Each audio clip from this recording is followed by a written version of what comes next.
अगर औरत की उम्र 30 साल है ना, तो 30 साल उसने इज़्ज़त से गुजारे हैं। तो पर्दे में रहकर कोई गलत काम उसने नहीं किया और उससे नहीं हुआ।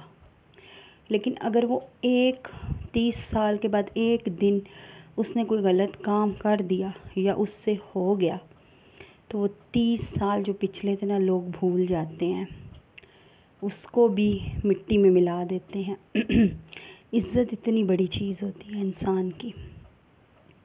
अस्सलाम वालेकुम माय यूट्यूब फैमिली, क्या हाल है? जो उम्मीद करती हूँ कि आप सब खैरियत से होंगे। और ये सुबह सुबह का टाइम था। आज मैं उठी, पहले मैंने शॉर्ट डाला था फजर के टाइम, फिर मैं उठी और ये नीचे गई, आटा नहीं गूंदा था, तो मैंने कहा एक नान का कह दूँ हस्बैंड को मंगवा दें। तो नीचे की दोबारा आई हूँ। ये जो पानी आप देख रहे हैं अभी आगे भी आएगा। ये रात को बारिश हुई है।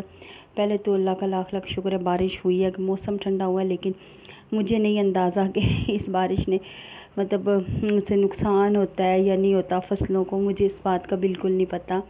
लेकिन मैं कहती हूँ अल्लाह पाक अगर बारिश हो तो खैरियत वाली हो, किसी का कोई नुकसान ना हो। तो ये देखिए, ये पानी सारा इधर आता है ना इस ममटी में, मतलब मेरे कमरे में। मेरे हस्बैंड कहते होते हैं ममटी यूँ कहती है उसको। मैंने कहा जो चीज़ है वही कहूँगी ना।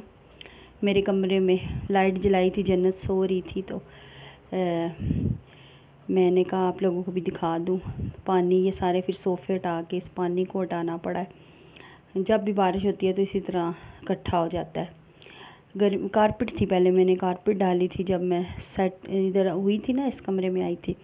लेकिन फिर ये हिसाब कि ये देखना, अभी मैं पाँव के साथ हिलाऊंगी ना पानी, ये भी खड़ा है सारा पानी नीचे, सोफ़ों के, चीज़ों के, फ्रिज के नीचे, बेड के नीचे।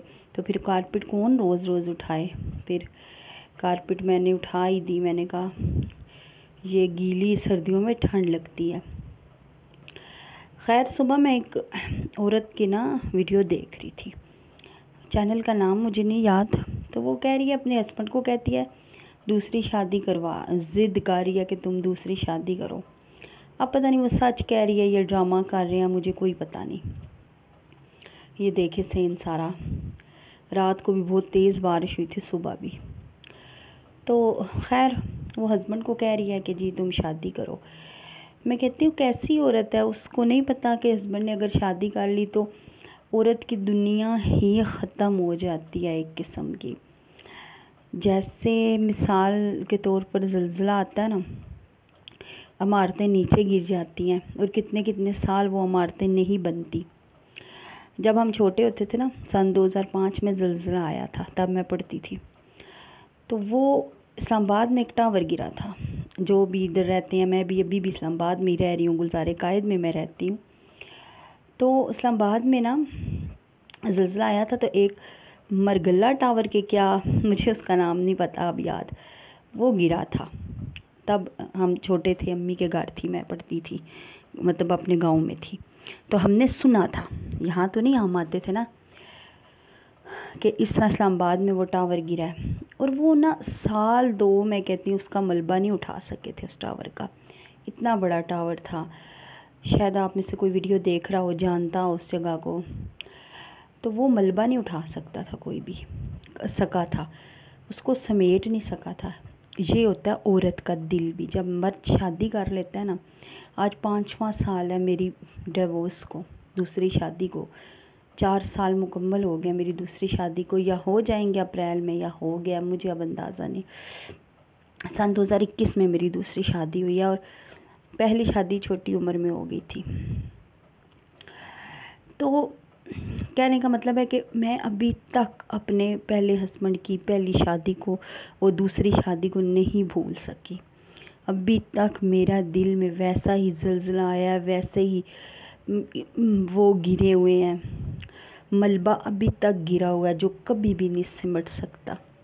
शायद मैं दूसरी शादी किसी ठीक जगह पे कर लेती जहाँ हस्बैंड, मतलब मेरे हस्बैंड की कोई बीवी ना होती, फैमिली ना होती, तो मैं शायद उस मलबे को समेट सकती। औरतें मेरी बात को अच्छी तरह समझ सकती होंगी, मलबे को समेट सकती।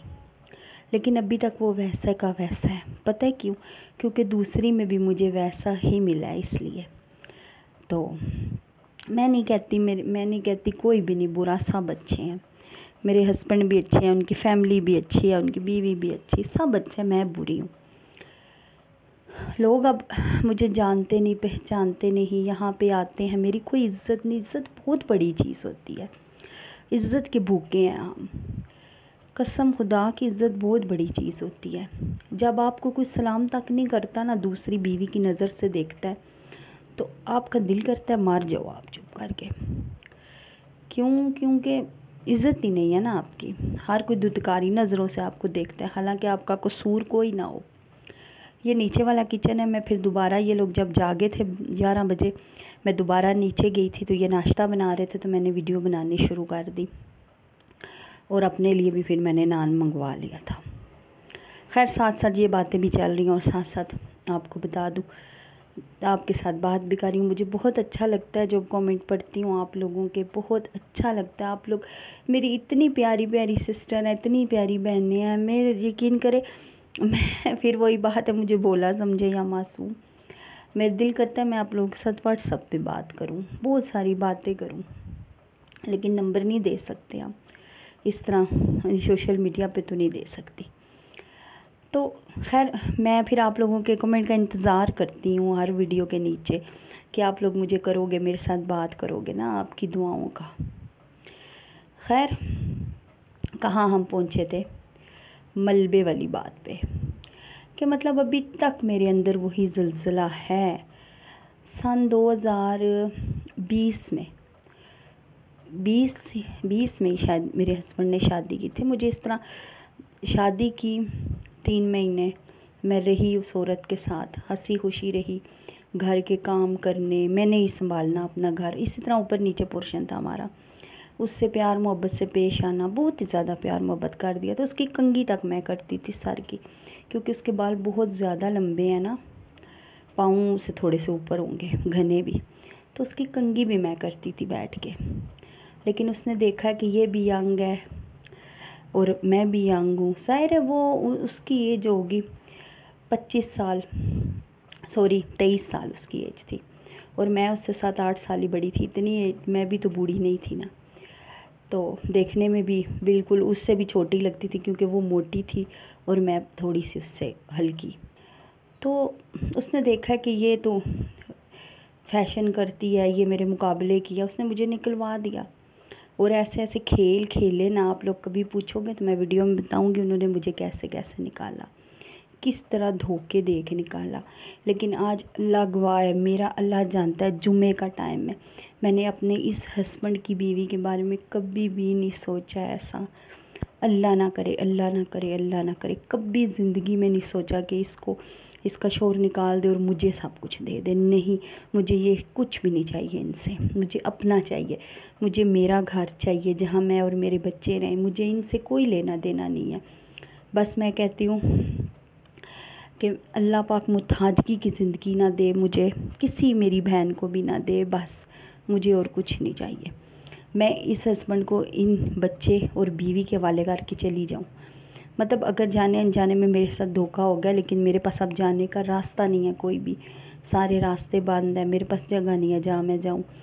लेकिन अगर मैं खुद, अल्लाह पाक ने मुझे दे दिया ना, तो मैं इंशाल्लाह फिर कुछ ना कुछ ज़रूर करूँगी।